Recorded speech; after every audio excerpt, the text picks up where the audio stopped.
امام احمد رضا خان فاضل بریلوی رضی اللہ تعالیٰ عنہ، جن کے بارے میں آج ہمارے سنیوں میں بھی اس طرح کا خیال آ گیا ہے، یار ہر محفل میں اعلیٰ حضرت کیوں؟ میں نے کہا اگر تمہارے ابا نے اتنی کتابیں لکھی ہو تو کل سے شہزاد تمہارے ابا کا تذکرہ کرے گا، تمہارے دادا کا تذکرہ کرے گا، شرم و حیا نہیں آتی؟ سرکار فرماتے ہیں من لم یشکر اللہ سا لم یشکر اللہ، اگر آپ کے ساتھ کسی نے ہلکا سا بھی احسان کر دیا اور آپ نے اس کے احسان کا شکریہ ادا نہ کیا تو آپ اللہ کے بھی شکر گزار بندے نہیں ہے۔ شکر گزار بندہ وہ ہوتا ہے جو اپنے بھائی کا بھی شکریہ مان لے، اس کے احسان کو مانے، اس کا شکریہ ادا کرے۔ میں نے کہا امام احمد رضا خان کو پڑھا ہوتا تو یہ جہالت بھرا سوال نہیں کرتا۔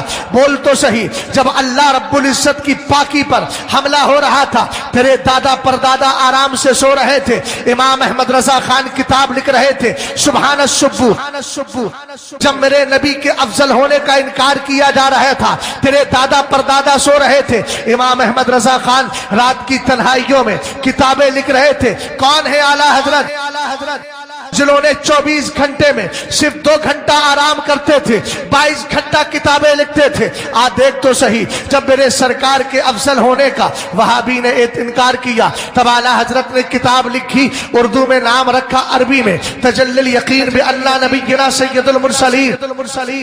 جب اشرف علی تھانوی کے ہمنوا قاسم نانوتوی نے سرکار کے آخری نبی ہونے پہ حملہ کیا، اسی طریقے سے جب قادیانی نے اپنے آپ کو نبی کہا، اس وقت کتاب امام احمد رضا خان لکھ رہے ہیں، کبھی المبین ختم النبیین لکھتے ہیں، کبھی جزاء اللہ ادوا لکھتے ہیں۔ اور جب میرے نبی علیہ السلام کے مختار نبی ہونے پر، پاورفل نبی ہونے پر انکار کیا گیا، حملہ کیا گیا، تب اعلیٰ حضرت نے قلم اٹھایا، کتاب لکھی۔ کون سی؟ منیت اللبیب ان التشریع بید الحبیب۔ جب سرکار علیہ السلام کے دور میں ہم حضرات اولیاء کی حیات و ممات کے سلسلے پر انگلی اٹھائی گئی کہ یہ زندہ ہے کہ نہیں، تب اعلیٰ حضرت نے حیات المواد لکھ کر کے دنیا کو دی۔ جب اعلیٰ حضرت امام اہل سنت کے دور میں ہماری فاتحہ کے معاملے کو لے کر حملہ کیا گیا، تب اعلیٰ حضرت نے کتاب لکھی الحجۃ الفائحہ لطیب التعین والفاتحہ۔ جب ابو بکر و عمر کی ذات پہ حملہ ہوا تب اعلیٰ حضرت نے مطلع القمرین لکھی۔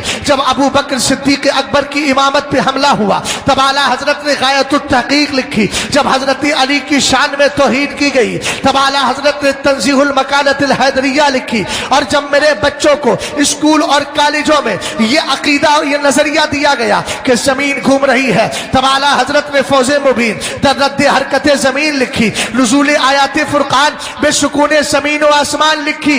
ہم نے کہا اعلیٰ حضرت کی جانب مسلک کی نسبت بلا وجہ نہیں کی گئی ہے، اعلیٰ حضرت نے ہر محاذ پر ہر میدان میں سنیوں کی رہنمائی کی ہے، اسی لیے سنیوں کو کہنا پڑا ہے۔ کیا کہنا پڑا؟ اگلوں نے تو لکھا ہے بہت علم دین پر، جو کچھ ہے اس صدی میں وہ تنہا رضا کا ہے۔ ارے جب ہمیں ہر محاذ پر رہنمائی کرنے والا امام احمد رضا خان نظر آتا ہے تو جس کی ضرورت ہوتی ہے اس کے در پہ جایا جاتا ہے، اور جس کے در سے فائدہ ملتا ہے اسی کے گن گائے جاتے ہیں۔ اور یہ کہا جاتا ہے، کیا کہا جاتا ہے؟ وادی رضا کی کوہ ہمالا رضا کا ہے، جس سمت دیکھیے وہ علاقہ رضا کا۔ تاج الشریعہ نے جو محبت کا پیغام دیا ہے نا اسی کو رکھو۔ یہ آج کل کے سرفرے جو ہے نا، ان سرفروں سے پھر کے ہی رہو تو اچھا ہے، سمجھ گئے نا؟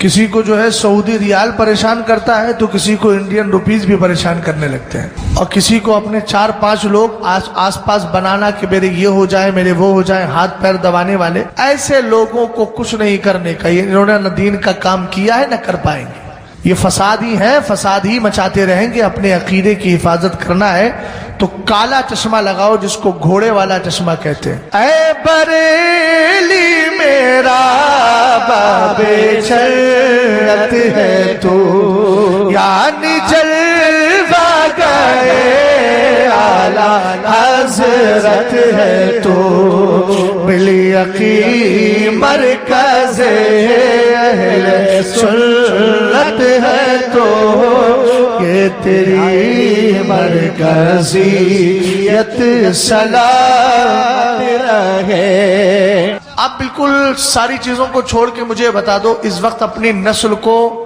عقیدے کے اعتبار سے مضبوط کرنا، میں اہل علم کی خاص توجہ چاہوں گا۔ بتاؤ کون سی ذات کو لے کے آؤ گے جس سے میرے بچوں کا عقیدہ بچہ؟ بتاؤ صحیح بھئی، آپ سب لوگ بتائیے، ہے کوئی ذات ایسی؟ بھئی سارے بزرگوں کی عظمتیں ہمارے سر و اثر آنکھوں کا نور اور سرور ہے، اس میں کوئی شک نہیں ہے، لیکن اللہ نے ہر ایک سے الگ خدمت لی ہے۔ مخدوم پاک جسمانی صحتوں کو درست کرتے، بولو خواجہ پاک ہندوستان میں بادشاہت کرتے، تم ساتھ سمجھے کہ نہیں سمجھے؟ صابر پاک آپ کو صبر کی تلقین دیتے ہیں، بات سمجھ گئے؟ اور اعلیٰ حضرت امام اہل سنت فاضل بریلوی تمہارے عقیدوں کو بچاتے ہیں۔ واہ بے شک، تو سب کی خدمات الگ ہے، اس میں کوئی عیب کی بات تھوڑی ہے۔ بھئی شیر بشاہ اہل سنت نے مناظرے کیے، بات سمجھے کہ نہیں؟ صدر اللہ فاضل نعیم الدین مراد آبادی نے تفسیر کی، صدر الشریعہ علیہ الرحمٰن نے فتوے لکھے، بہار شریعت جیسی کتاب عطا فرمائی۔ تو کوئی یہ کہے نہیں صدر الشریعہ نے مناظرے نہیں کیے، اگرچہ ایک دو مناظرے ملتے ہیں لیکن سب سے اللہ رب العزت نے خدمات الگ الگ لیے، تو اس میں کون سی حیرت کی بات ہے؟ اعلیٰ حضرت امام اہل سنت کو اللہ نے چن لیا، بھئی یہ کام دین کا تھا، اللہ جس کو جس کام کے لیے چن لے، آپ کون ہوتے ہیں اعتراض کرنے والے؟ اور ہماری زبانوں پر امام احمد رضا خان کا نام کیا ہمارے ارادے سے آ رہا ہے؟ ارے اللہ چاہ رہا ہے تب ہماری زبان پہ اعلیٰ حضرت کا نام آ رہا ہے۔ بات سمجھے کہ نہیں سمجھے آپ؟ یہ نام جو آتا ہے نا، سرکار فرماتے ہیں ثم یوزع لہ القبول فی الارض، جب اللہ تعالیٰ کسی بندے سے محبت کرتا ہے تو اللہ تعالیٰ فرماتا ہے جبریل سنو میں اس سے محبت کرتا ہوں، تم بھی کرو، آسمان میں اعلان کرو وہ بھی کرے، ثم یوزع لہ القبول فی الارض۔ پہلے رب محبت کر رہا ہے، جبریل کر رہے ہیں، پھر آسمان کے فرشتے، پھر آخر میں کہا گیا پھر ایسی صورت میں اس کی مقبولیت کو زمین میں بکھیر دیا جاتا ہے۔